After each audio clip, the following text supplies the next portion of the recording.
Hi, it's Derek with MusicPlayers.com. We're here at NAMM 2019. We're going to be interviewing Greg Koch. Oh, whoa, Greg! Oh my gosh! Prashant! Hey, man, Hey! what are you doing, dude? Hi, man! What's happening? What's going on here? Hey, man, get out of that. Get out of here. What are you doing, buddy? Are we gonna talk now? Dude, let's do it. Hey, you guys don't mind, do you? Yeah, go for it. Okay, cool. Hey. What's happening? My name is Prashant Aswani, and I'm here at NAMM 2019. With me, I have one of my greatest friends and biggest influences, Mr. Greg Koch. Greg, how are you today? Prashant, you're a guitar-playing fiend and a spirited conversationalist as well. Good to be with you here to engage in whatever we're about to engage in. Well, thank you, sir. But most importantly, I want to talk about what you're wielding here. It looks like a telly of some sorts, but a little bit bigger. It matches your Soul? height. Microphone? Yes. Well, actually, what this is, ladies and gentlemen, this year we launched a new guitar, signature guitar with Reverend Guitars, my buddy Ken Haas and Joe Naylor. And basically what transpired is that I developed these pickups with Fishman, these Fluence gristle tone pickups for, as you said, Telecaster, T-style guitars, as we say, so we don't all get sued and into oblivion by the corporate power that is a certain manufacturer in question. And who I was affiliated with for many years. And then that affiliation kind of came to a nebulous end, okay? So then I was thinking at one point of maybe doing a signature model with our Wildwood friends of, because I play a lot of different custom shop guitars and whatnot, and we were thinking, well, maybe we'll do a Fender custom shop, and I'll pick the colors and the neck profile and radius and whatnot, and then put my signature pickups and then offer that. But that was taking a while to manifest. We had other things going on. I wasn't in an extraordinary hurry, whatever. So then my buddy Ken from Reverend, we started talking, and he's like, hey, it would be cool if you would play, because we're friends, if you would play our Reverend guitar party at Nashville NAMM this past summer. So in the summer of 18, that is. And he's like, well, what would you play? What guitar would you play? I said, well, how about just setting me up with one of those Pete Anderson Eastsider guitars, which are very Telly-esque.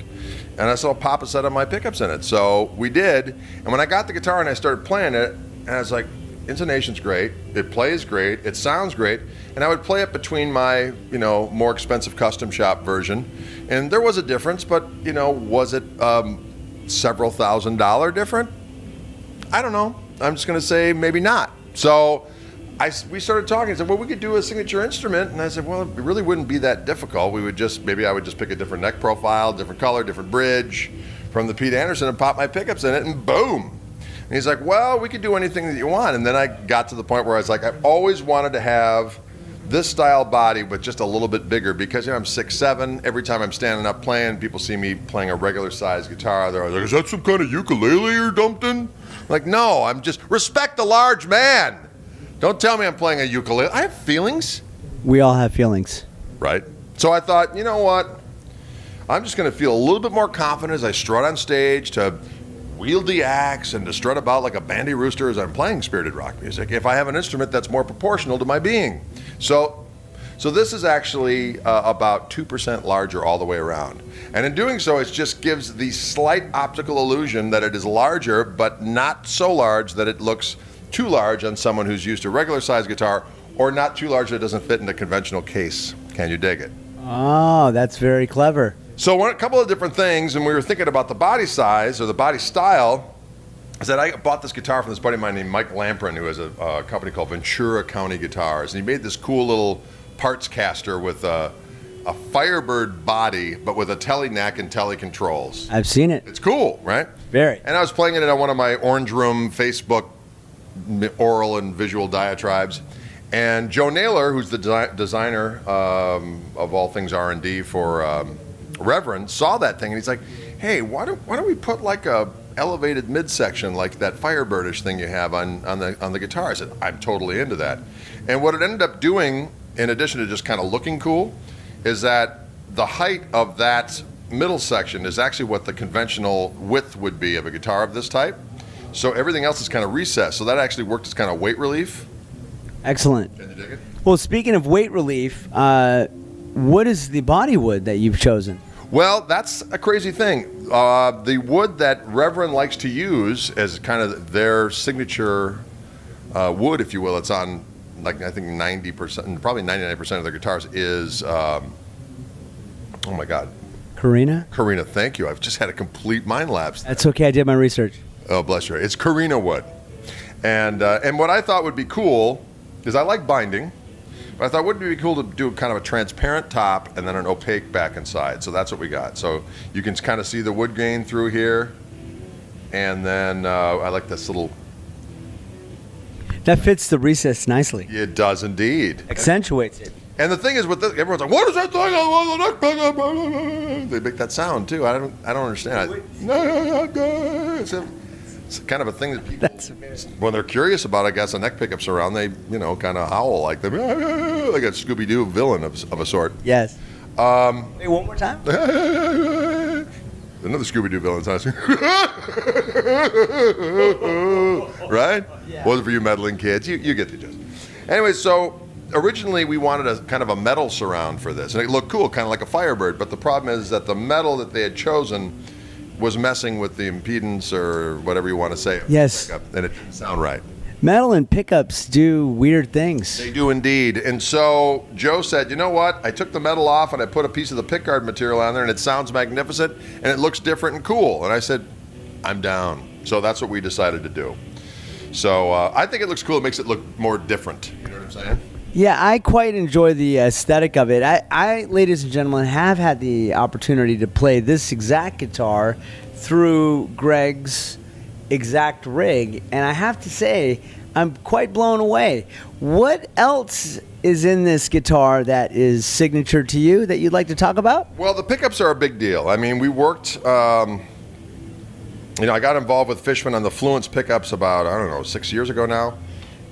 And with the vision initially, after we voiced like Strat style pickups and humbuckers, that we were going to do a telly set. That would be my signature thing. And so I was really proud of the fact that we were able to do it, and I had final kind of say so. You know what I mean? The other ones were more of a group effort, where it's like, oh, okay. But this one I was like, it didn't go through until I gave the big thumbs up. And there were some moments where we're like, nah, it's not quite going to cut it. But we figured everything out. And so by the time we got done, what they basically allow you to do, I mean, if don't get into the whole technical aspects of what these things do, it's not modeling technology, or not that that's a bad thing if you're into it, but there's actual magnets in these pickups, and I don't know what the verbiage difference between having a preamp in these pickups and actually being active. I'm sure there's some. Well, technically they are active because the pickups are powered by a battery, so they are active pickups. Okay. So there's a lithium-ion battery in here that powers a preamp that negotiates these pickups in such a way that when I press this button, it's literally like you're yanking one set of pickups out and putting another set in instantaneously. One set is real open and glassy sounding and very, they're both dynamically sensitive, but it's just very open, very resonant, and very kind of hi-fi, not overly so, but it's a very... let's just say that there's no place to hide with these pickups. You know what I mean? It's like what you're playing is what's coming out. And when you press this button in, you get something that's a little bit fatter, a little bit more output, maybe a couple dB more, and a little bit more mid-rangey and fat. But they both live together very well. The pickups look like regular single coils, and they're totally noise-free. So that was kind of my dream pickup, would be something that looks conventional, sounds unbelievable, and is noiseless, and then has some kind of ability to have an incremental boost in gain. So, not being real excited about the aspect of having a battery in my guitar, they said, well, check it out. We can put a lithium-ion battery in here, and then the input jack, right underneath the 1/4-inch input, there's a little mini USB input, so you can charge it up with your phone charger, and for an hour and a half charge, you get 300 hours of plugged-in playing time. So then that took it, it's not one of those things where even someone who is occasionally as flaky as myself, 300 hours is a long ass time. So I change strings after every couple 3 gigs anyway. That's nowhere near 300 hours. As I'm changing my strings, I just make sure I plug the thing in, top it off. This other telly that I've had for quite some time. 300 hours? I don't think I played 300 hours in a given year. That's amazing. I find that hard to believe, Prashant. I play all the damn time. You know You why? do. have any That's what makes you you, though. I don't have any hobbies. I have hobbies. I reproduce. You know, I do have 4 children, and all the responsibilities about maintaining a fruitful and loving relationship with my spousal unit, and also in the maintenance and care and upbringing of our 4 offspring, keeps me quite occupied. But other than that, it's not like I'm not like in a bowling league or in a dart league. I don't hunt. I don't fish. You know what I mean?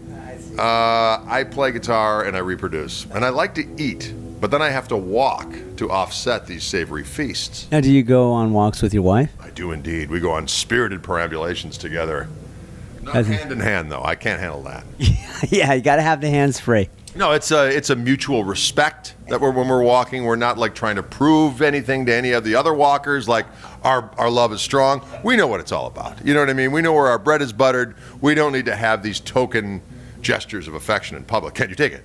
4 beautiful children is proof of that, my friends. This is correct.